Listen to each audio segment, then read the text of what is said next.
Painting wall molding is a great way to accent this feature in your room.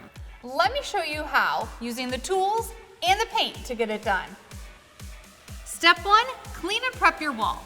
The first thing you want to do is make sure your wall is clear of any dust, lint, or dirt.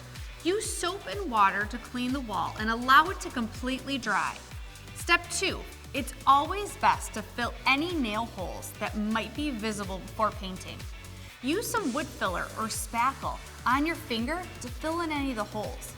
It dries pretty quick, and then give it a light sanding to smooth out any of those spots. I recommend a 220 grit sanding sponge. Step 3, taping. For this project, I'm only painting the trim of the wall. The wall is going to remain Newburyport Blue from Benjamin Moore. So I've got to tape around the trim. So I'm going to use Ace's Clean Release Painter's Tape. Its strong adhesion makes it ideal for painting projects. Make sure it's smooth and apply the pressure to the tape to ensure a tight seal for that paint. I'm going to follow up by using a damp cloth. That tight lock is really necessary to keep paint from bleeding on through. Step 4, paint. I've got my 2-inch synthetic angled brush, but you can also use a 2-inch synthetic flat trim brush. I prefer the angled brush because of the curve of this trim.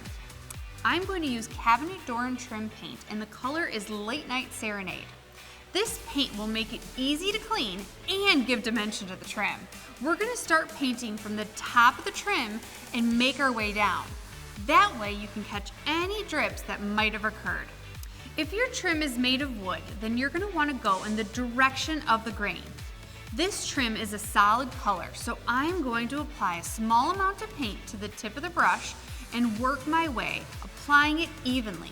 When you re-dip your brush with paint, go back where you left off and lightly blend in the brush strokes together. Once your paint is a little tacky, you can remove the tape. This looks great. And if you have extra paint, check out my next video on using it on a unique accent wall.